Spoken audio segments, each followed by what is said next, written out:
Hello everyone, welcome back to my channel.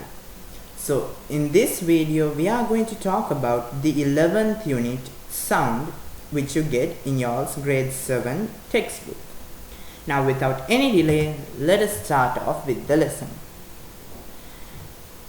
Over here we are going to talk about the production of sound. So before anything, we are going to start off this lesson by doing a small practical. Now to do this practical, we are going to need a speaker, some wires, and of course a dry cell. So you can make a setup like you can see over here. You are going to connect the speaker to a dry cell using these wires. So one of the wires you must make sure is kept fixed to the battery or the dry cell, and the other wire is not fixed. So to carry out this practical, what you're going to do is you're going to make the setup like this and put some pieces, small pieces of, it can be paper or polystyrene or anything. You're going to put some small pieces of, let's say, paper on top. Then what you're going to do is this wire, you're going to simply connect it to the dry cell and take it out. Again, you're going to connect it and take it out. So then when you do this connecting and taking out process, you will be able to observe that these polystyrene pieces or paper pieces, they start to vibrate, or they start to sort of throw up. They are like moving up or jumping up. They are like simply moving about. Now why is that? The reason for that is there is a to and fro movement. That means like an up and down or front and back. To and fro means that like front and back or up and down. That's the meaning of to and fro. So there is such a movement of the loudspeaker when sound is produced. Now you will ask, why do we have to touch the battery using this wire and take it out? Touch it, take it out. Why? Now there is a huge theory behind that, and it's related to alternating current and direct current like that. So that is something you all are going to learn in the higher grades. For the moment, just remember that when you connect the battery like that, there is a to and fro movement in these polystyrene papers. So the to and fro movement is what we call as vibration. So they could ask, what do you mean by vibration? Vibration means a to and fro movement of particles. So in conclusion, we can say that sound is generated due to vibrations of an object.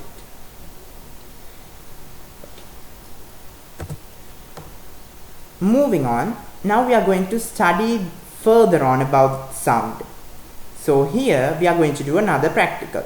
We are going to take a stand like this, which you can find in the laboratories, and then you're going to take a thread, hang a polystyrene ball. So why do we use polystyrene? It's because this polystyrene is a very light material, so that's why we are using polystyrene here. So for this practical, we are going to make a stand where we hang a polystyrene ball. Then in the laboratories, you find a certain instrument called a tuning fork, and here you can see a picture of that tuning fork. So you're simply going to take a tuning fork. You can give it a small tap over here, or you can tap this tuning fork on a table very gently. Then it will start vibrating. So you might be able to see it based on how hard you tapped, and anyway, either you see it or not, once you give it a small tap, you are going to bring it closer to this polystyrene ball. So when you bring it closer to this polystyrene ball, you will notice that the ball will start to move. It might go a little back and come back forward, or it can keep on going back. So you will see some movement in this polystyrene ball which is attached to the string. Now why does this ball move? So the polystyrene ball moves only when the vibrations of the tuning fork is present. So once the tuning fork finishes its vibration or stops vibrating, the polystyrene ball will also stop moving. But if you keep on vibrating the tuning fork while bringing it closer and moving it back, you will notice when the tuning fork is closer to the polystyrene ball, the ball moves.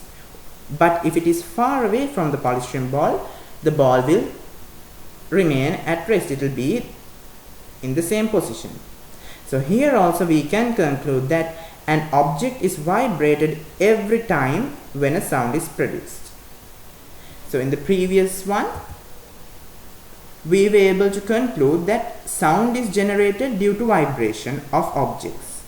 Because here, if you now in the higher grades, you all will be studying about the structure of a cone. They will notice a part in this, the structure of a speaker. You all will be studying about the structure of a speaker, and in the speaker you have certain components that vibrate due to this supply of current through the dry cell. So when you all then, because that part is vibrating, sound is going to get generated, and this movement over here, you can see the movement of these polystyrene particles is due to that vibration of that part. So here sound is generated due to vibration of an object, and here an object is vibrated every time a sound is produced. Okay, so keeping that in mind, we are going to do another small practical. Now this lesson has a lots of practicals in it, and you will be able to understand this lesson clearly if you can do these practicals. Now some of these devices may not be available at your home, but once school starts, you all can always ask your class teacher to do these practicals after going to the laboratories if you all have those facilities.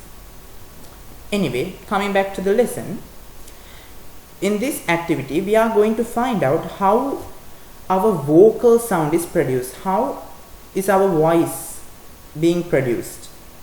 Now what we are going to do here is, we are going to simply keep our hand near our throat, like here, like in this picture you can see a man.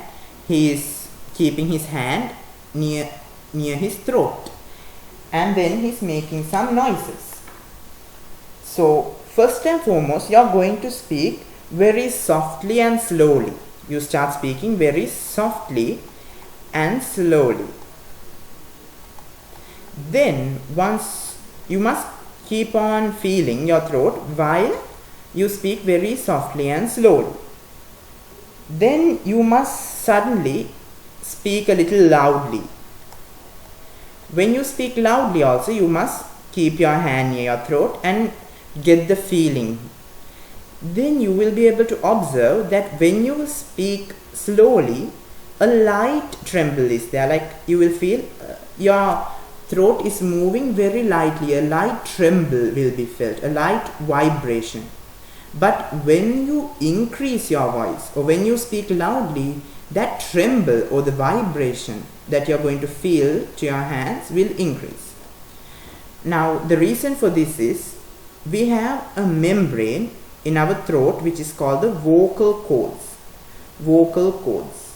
So vocal cords are like certain membranes, like they are basically a type, they are something that generates our sound. Our sound is produced through vocal cords, and here you can see a picture of it. Now when you study about the human respiratory system, you will be able to identify a structure called the larynx.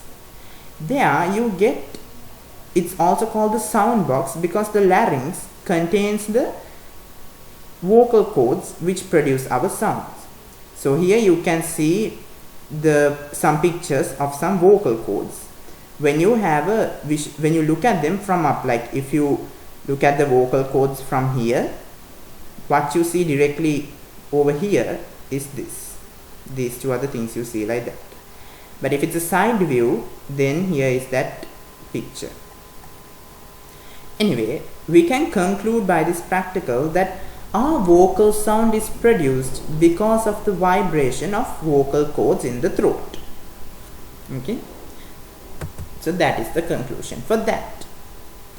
Then we are going to do another activity to see the instruments that produce sound.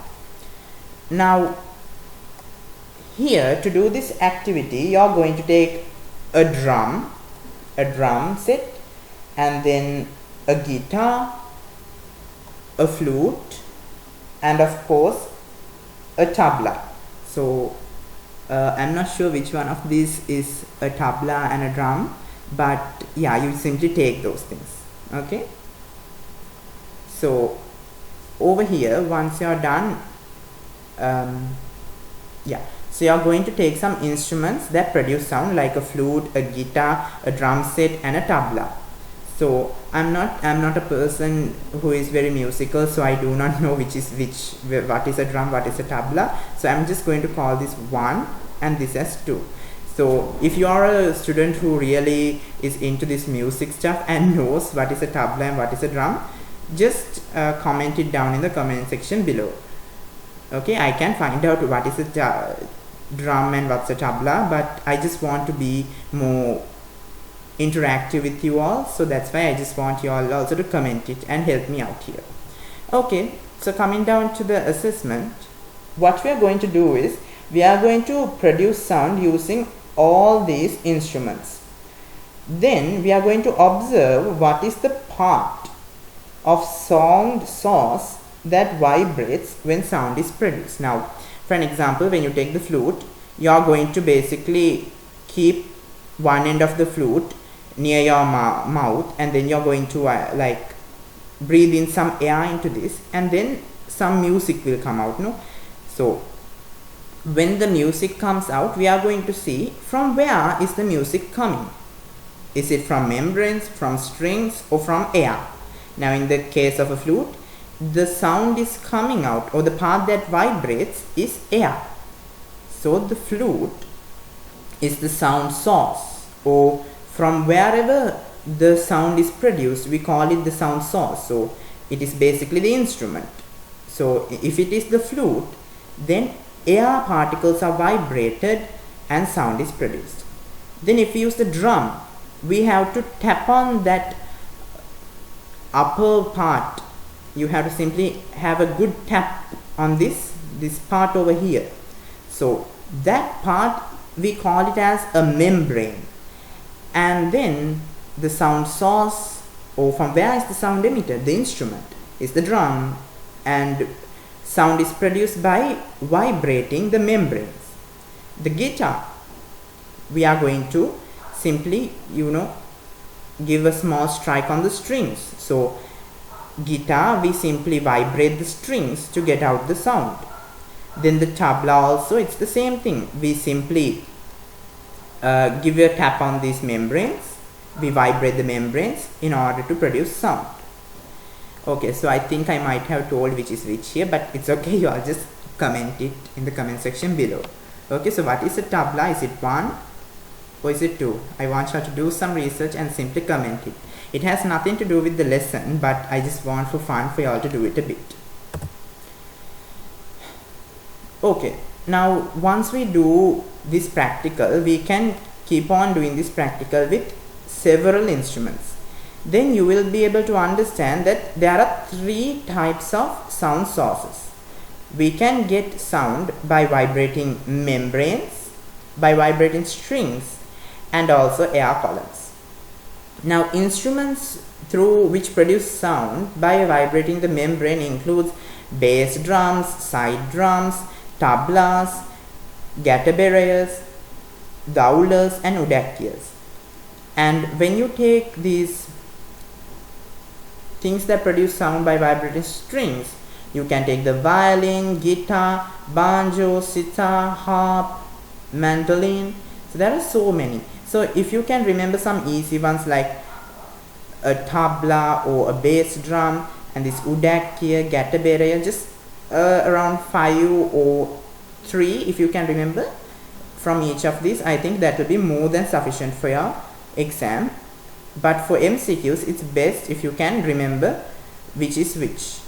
So remember, if it is having a membrane on it, if you have to strike some part like this, here in all of these you have to strike some part like this.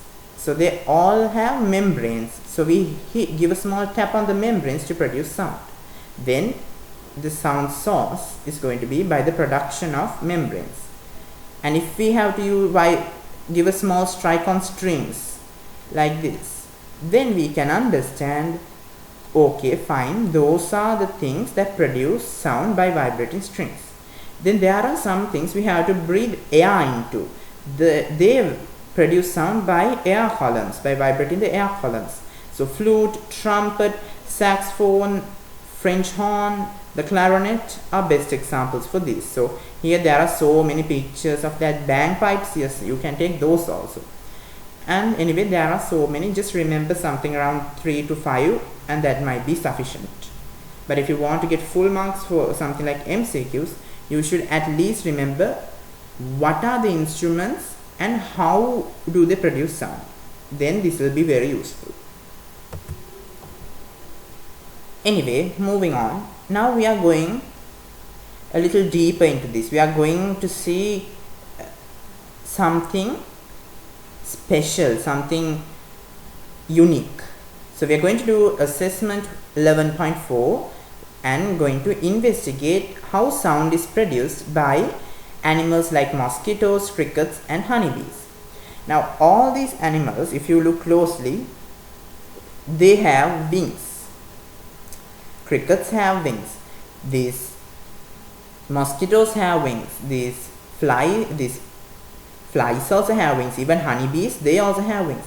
So when they move their wings, okay, basically they generate sound. Now here when they move their wings, so you can call it beating wings, mosquitoes are going to generate their sound. Crickets, they are rubbing their wings together, and then here you can see their wings. By rubbing them together, they produce that weird sound of theirs. It's really very common sometimes in many areas in the night time. You can hear them a lot. It's a very unique sound for them, I guess. Anyway, then you get honeybees. Honeybees, they move their wings super fast and then sound is produced. Now this concept behind how sound is produced is a really complicated process, and I won't be explaining it here because it's not essential for y'all's level.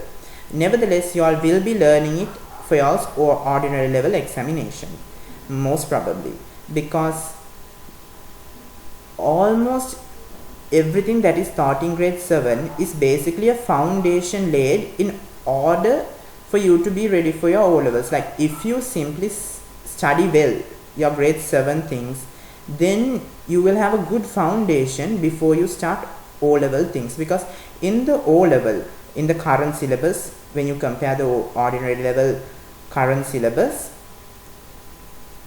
the structure of that syllabus is very much similar to this grade 7 syllabus, and there you are going deeper into each of these lessons.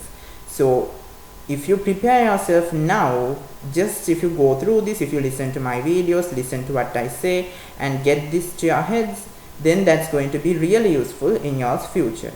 So keeping that in mind, let us proceed with the lesson. Now we are going to talk about propagation of sound.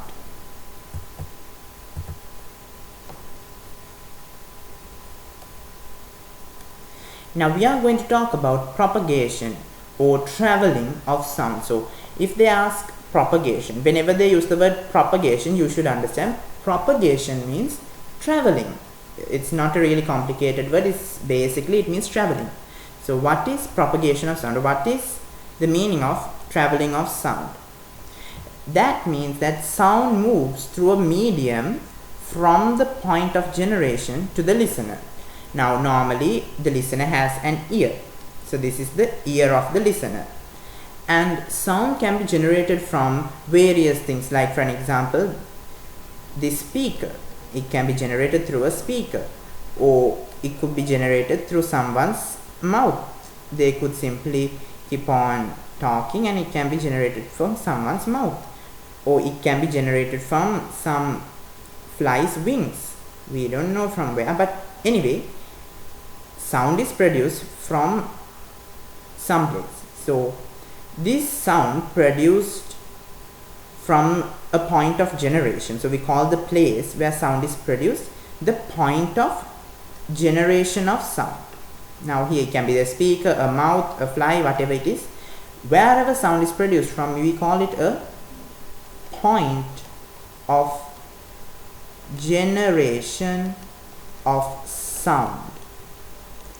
Now anyway, point of generation of sound. Now sound is going to move through a medium.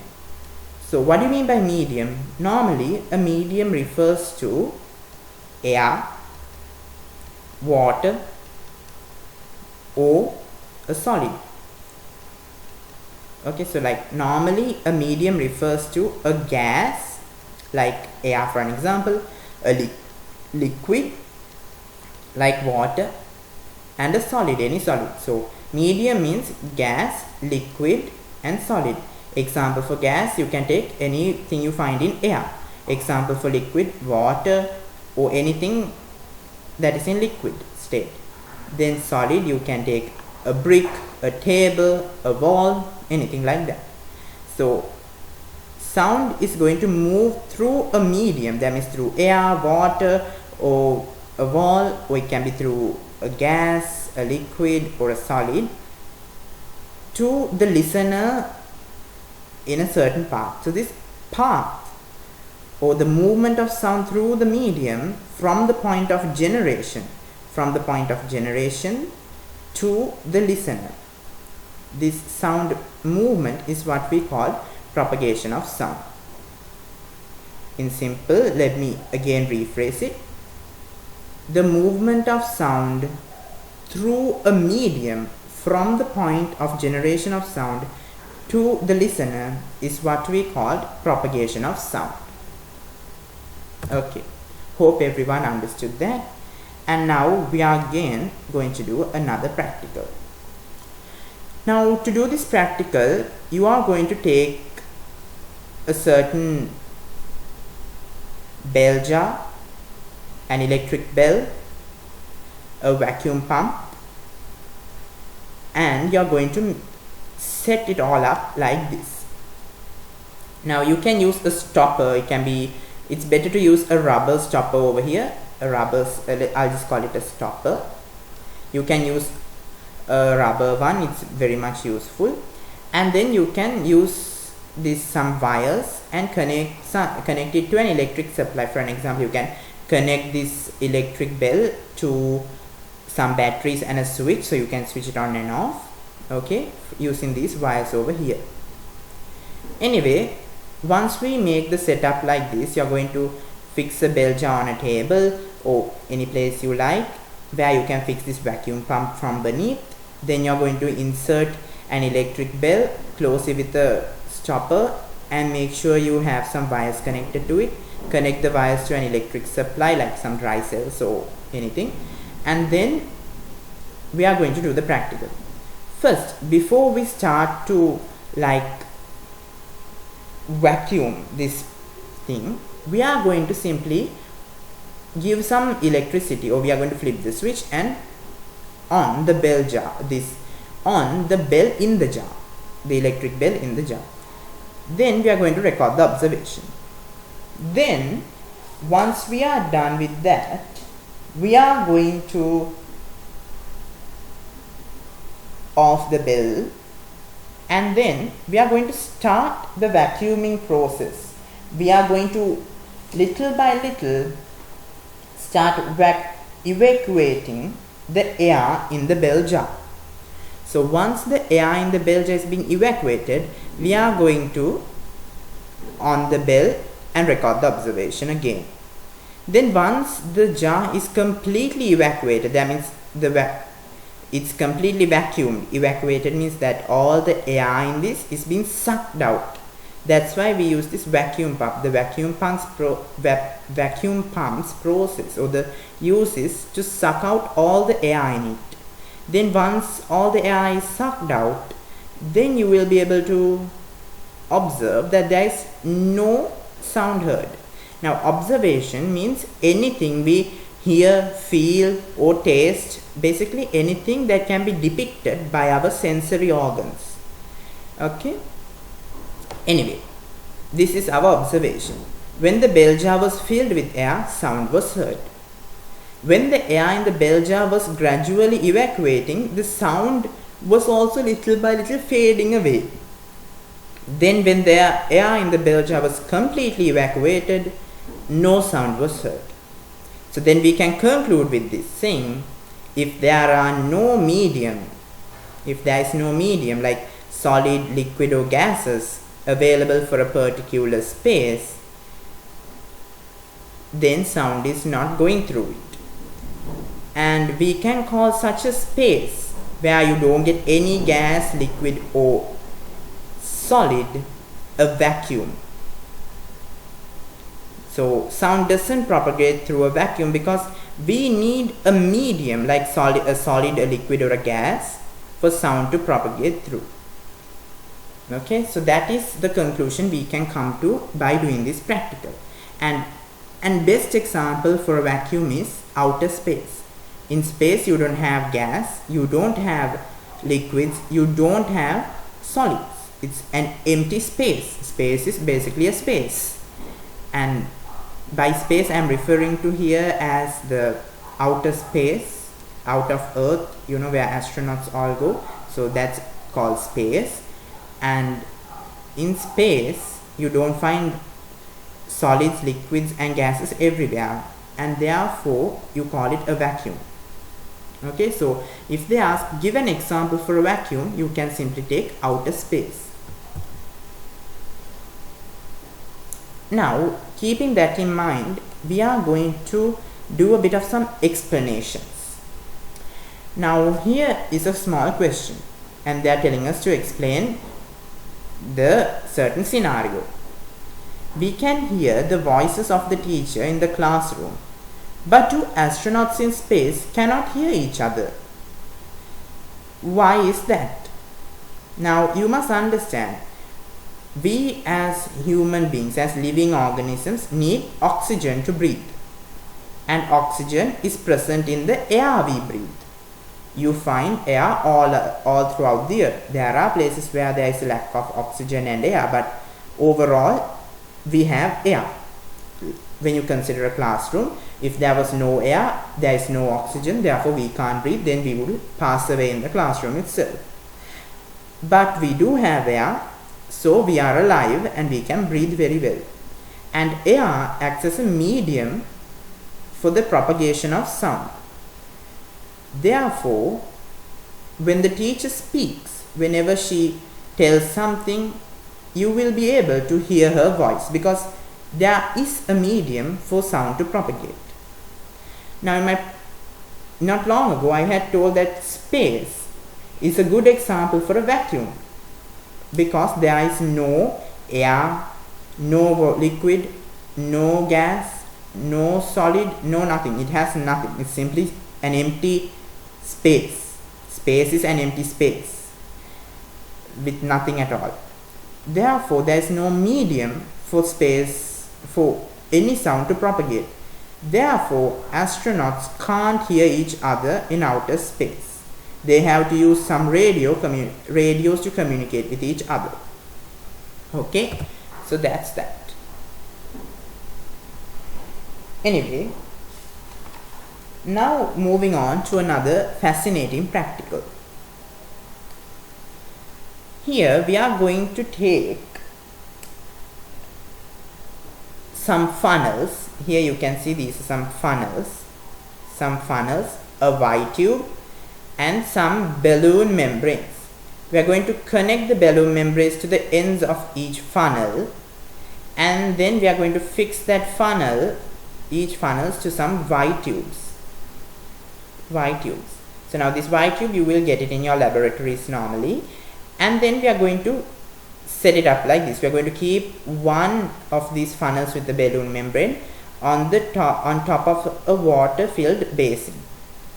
Then we are going to simply give it a small tap on the basin, and then we are going to keep our ears over here and record our observation.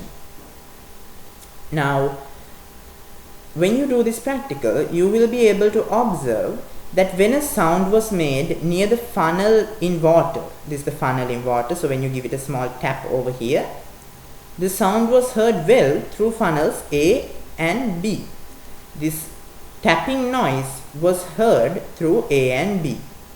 So we can conclude that sound travels through liquid mediums like water. Okay. So there, now we can say, yes, water is a medium that allows the propagation of sound.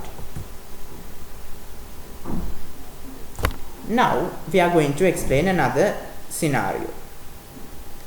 With the knowledge we gathered from the previous practical, we must read this question and try to explain it.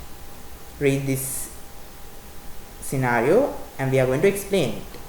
When shallow grounds are flooded, the sound of vehicles traveling the nearby roads can be heard louder than other days. So we have to explain why can we hear the sound of vehicles traveling in nearby roads when a shallow ground is flooded. A shallow ground means like a very less deep. Basically, deep means, you know, a huge length, like the deep end of a pool. Shallow means a very less deep end. Okay. Anyway, when the shallow grounds are flooded, they are telling sound of vehicles traveling in the nearby roads can be heard louder than other days. So the simple reason is the sound of those vehicles are propagated or travel through liquids faster than air. Other days we can't hear the vehicle noises so quickly. It's because the sound is traveling through only air. But today the ground is flooded, so the sound is going to travel through the liquid as well. Therefore we can hear the sound quicker. Therefore we can conclude saying that liquid sound travels faster through liquids than through air.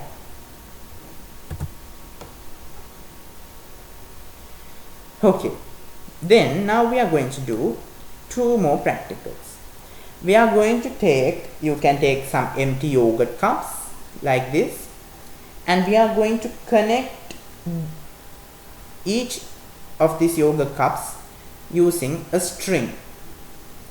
Once we are done connecting this using a string, we are going to take two people. You can ask your friend to say something into this thing. You can tell him to tell something, and once he says something, the other friend or you yourself should listen to what is said through this end. Make sure you all stretch the string as much as possible when you all are carrying out this practical, otherwise it won't be very effective. Then you will be able to observe that when the friend speaks in the cup, you or whoever listens using the other cup can hear whatever he says clearly. Why is that? The reason for it is, we can say that sound has propagated or sound has traveled through this thread. Now the thread is a solid, therefore we can conclude saying that sound travels through solid mediums. Another practical to prove this is, we are going to take a clock, an alarm clock, and we are going to set the alarm and place it over here in a far end of a table, and you are going to place your ear on the other end and wait till the clock's alarm starts to ring. Or you really no need to set the alarm. You can simply just keep the clock here and keep your ear on the other end of the table and start listening to a noise like a tick tock, that noise. You can hear it. So when you raise your head, you might be able to hear it, but when you keep your head on the table and listen to this, like in this picture, you will be able to notice that the sound, that tick tock sound, is heard more clearly when your ear is kept on this table. So in conclusion, we can say that sound propagates faster through solid medium than gaseous medium. The reason why we didn't hear it very clearly when we were raising our heads up is because of that. Because sound propagates faster through solid medium than gaseous medium. So the speed of propagation of sounds through different mediums are different. And now we are going to see what are those. Now here you can have a clear analysis on that. Sound travels fastest through solids, then liquids, and then air. So speed of sound or propagation, sound travels fastest through solids, then liquids, then through gas. So the speed of sound in meters per second through gas is 330 meters per second.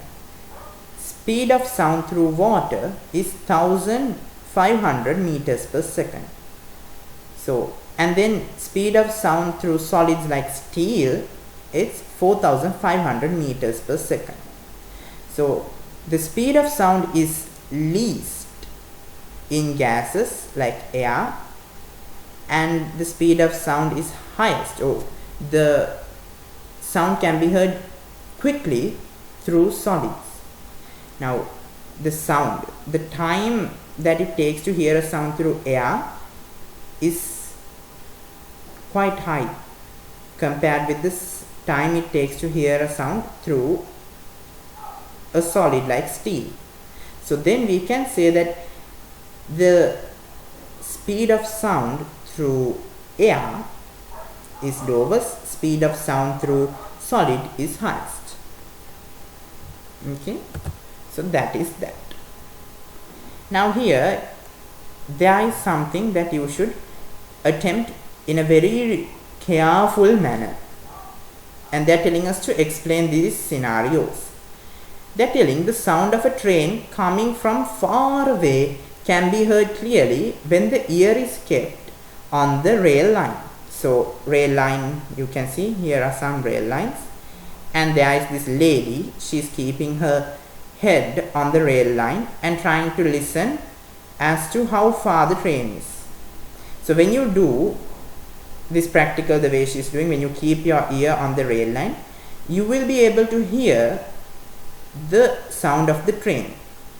The reason for this is that, like I had said earlier, sound travels faster through solids than through air. So therefore we can hear the sound of the train through these railway lines more clearly than what we can hear through air. Now you should never ever do this practical the way this lady is doing it, because as you can see the train is over here and she is over here and she is already getting ready for a death sentence. So don't ever try this practical in real life without proper professional supervision, because in the end, like, sometimes you could get knocked down. So don't ever try this practical without proper supervision, but we must remember the theory behind it. Okay, now our second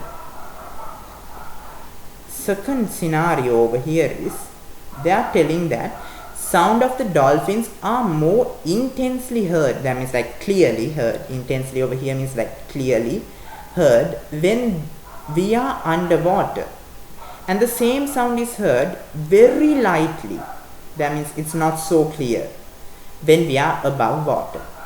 Why is that? Simple. Speed of sound in air is lesser than the speed of sound in water. So here when the dolphin is above water level, what do you get? You get air. You get air. So when the dolphin makes a noise, the speed of sound through air is very less compared with the speed of sound through water. So we can hear this dolphin's voice very lightly through air, but if we put our heads underwater and listen to it, we can hear their voice more intensely. Now this is a good example to take for the propagation of sound through these mediums. Now when you consider this thing, let's consider here is like the ocean or a pool, and here you get air, the air, normal air, where you get the, where we people breathe, and you get this, let's say for an example, a beach sort of a thing. So up you have air, then over here you get water, and then over here you get the bottom of the sea or pool or whatever. Let's take the sea, which is basically the ground, which is a solid.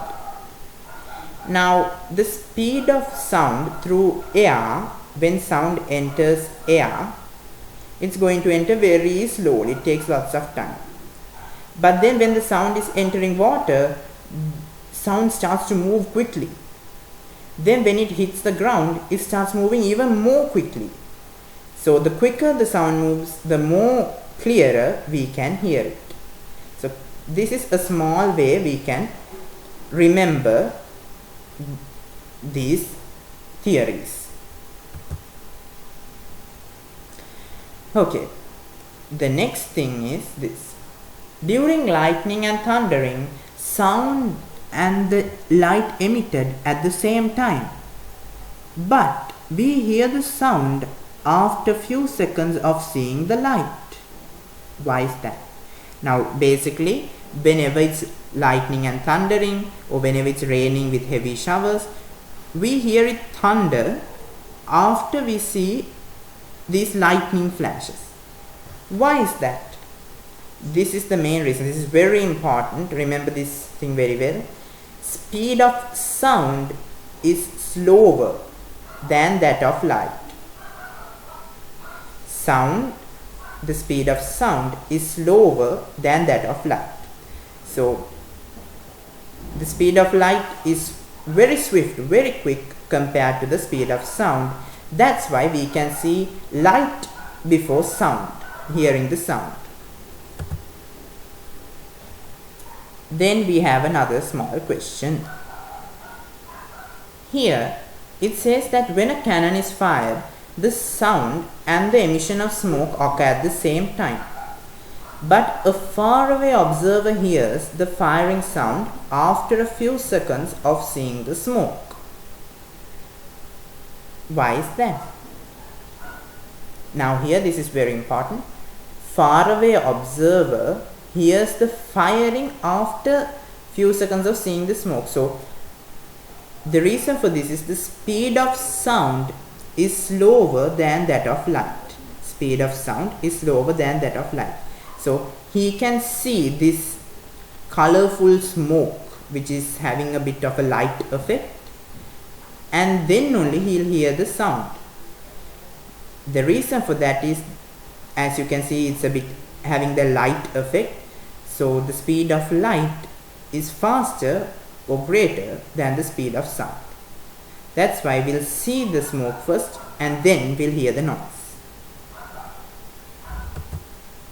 Okay, so with that we are coming to the end of today's lesson. Now before anything, we are going to refresh our knowledge by doing this exercise. Now here they are telling us to fill in the blanks using the words given below. Sound is produced by, it's produced by vibrations. Blank is necessary for traveling of sound. We need a medium for sound to travel.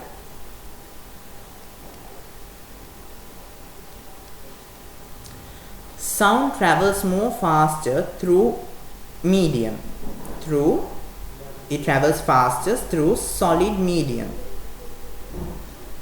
Then sound is produced in a flute by vibrating of air.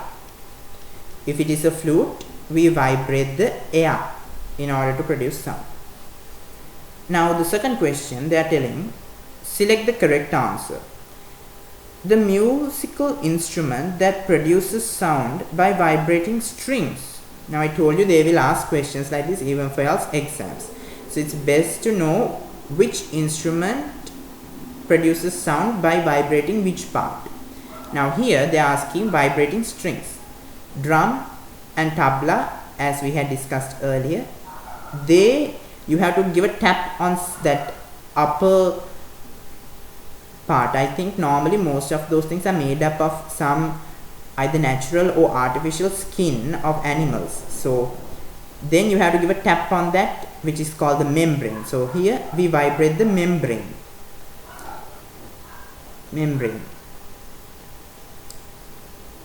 Then violin. Violin, yes, we have to vibrate the strings. Flute, like I had said over here, by vibrating air. So the answer is 2 strings are vibrating and producing sounds through the violin. Violin, we have to vibrate the strings to produce sound. Next up, consider the following statements. Sound travels through a vacuum. No, this is completely wrong, because I had explained earlier about how space is one of the best examples for a vacuum, and there is no medium for sound to propagate. Like there is no liquid, no gas, no solid, so you can't use it to propagate sound. Then they are saying B, the speed of sound in air is greater than the speed of light. Speed of sound in air is higher than the speed of light. Is that true? Now, in my example with lightning and thundering, and also in that time when we had to explain about why we see smoke before we hear the cannon noise, I had explained that speed of light is a lot greater than the speed of sound through air. Therefore, B is also wrong. It's a lie. It's false. C, a medium is essential for the traveling of sound. Yes, when I was explaining about A, I told that we need a medium. It can be a solid, a liquid, a gas, whatever. We need a medium. Therefore, answer C is your answer, because only C is correct. Okay, so now with that, we have successfully completed the 11th lesson of your grade 7 science textbook. With that, we have come to the end of today's video. So hope you all understood the lesson and enjoyed this video. If you did, don't forget to click on that like button, share my content, and if you are new, don't forget to subscribe to my channel. And if you all have any other lessons which you all would like me to do, leave it down in the comment section below, and I will do my best to make a video on that lesson. So until next time, goodbye.